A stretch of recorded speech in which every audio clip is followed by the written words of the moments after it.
При обсуждении анархокапитализма мне постоянно приходится слышать, что это утопия, что до ее реализации людям еще расти и расти, но может быть когда-нибудь в каком-нибудь приближении и получится создать отдельные общины из особо сознательных анархокапиталистов.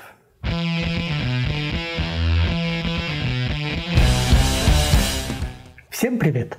Это Libertarian Band.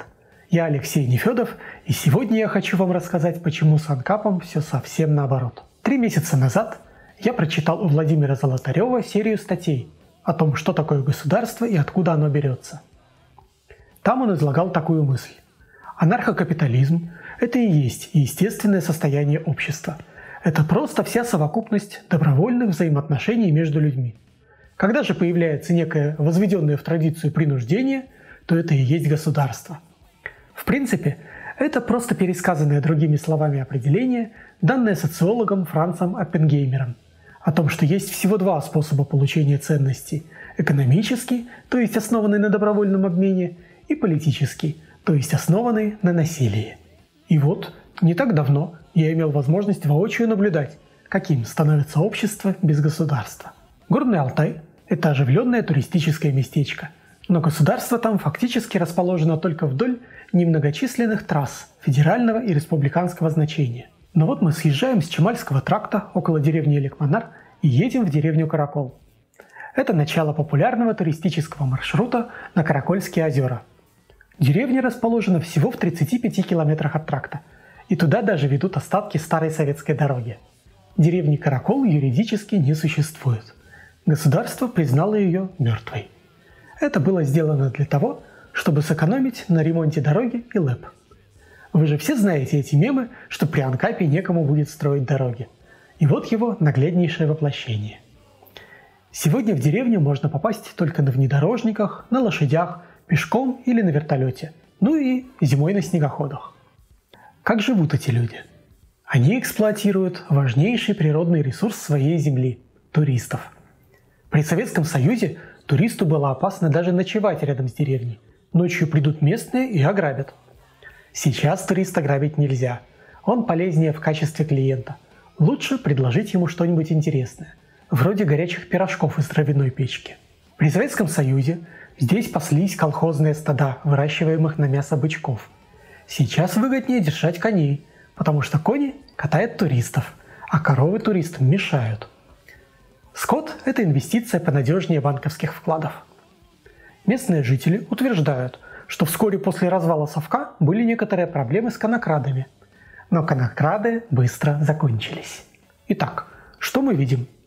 Государство ушло, и оказалось, что без него не началась пресловутая война всех против всех, массовый разбой и всякие прочие ужасы. Наоборот, прошло совсем немного времени, и все устаканилось. Стало мирно, вежливо, зажиточно и безопасно. А что же там с пресловутой дорогой? Это ведь общий ресурс, и он обязательно должен пасть жертвой трагедии общин. Да вот как-то ни хрена. Дорога идет вдоль реки, по довольно узкой долине. Реку пересекает штук 40 бревенчатых мостов. И все они исправно ремонтируются. Кем? Естественно, тем, кому больше всех надо. Государству не надо, оно ушло. Но местные прекрасно справляются. Точно так же кто-то время от времени грейдирует дорогу. И очень похоже, что на это скидываются фирмы, которые возят сюда туристов на прокатных грузовиках, поскольку отношение водителей к дороге исключительно бережное. Владельцы грузовиков настолько зажиточны, что им лень даже пиздить провода с давным-давно не работающей и никем не охраняемой ЛЭП. Ну зачем терять время на всякую ерунду, когда грузовик выгоднее использовать для того, чтобы возить туристов? Ну и разумеется, это не какая-то уникальная деревня. Таких медвежьих уголков в России сотни. Время от времени мы читаем лишь об отдельных эксцессах, которые подсказывают нам, что где-то там есть некая локация, в которой анкап. То жители деревни послали нахуй чиновника в рамках предвыборной кампании, пообещавшего отремонтировать ведущую в деревню дорогу. Не надо нам, говорят, дороги. По ней приедет налоговая и столь же полезные другие государственные службы. То в другой деревне, куда можно попасть только через паромную переправу, государство задолжало крупную сумму владельцам парома, и теперь госслужащим официально отказывают в переправе. То, наконец, небезызвестный фермер Шляпников не пускает в свою деревню чиновников без справки от психиатра. Вся история освоения российских просторов – это история бегства народа от государства. И это бегство продолжается до сих пор, потому что желание честно и мирно пожить при анархокапитализме, оно в людях неистребимо. Ведь это и есть естественное состояние общества. С вами был канал Libertarian Band. До новых встреч!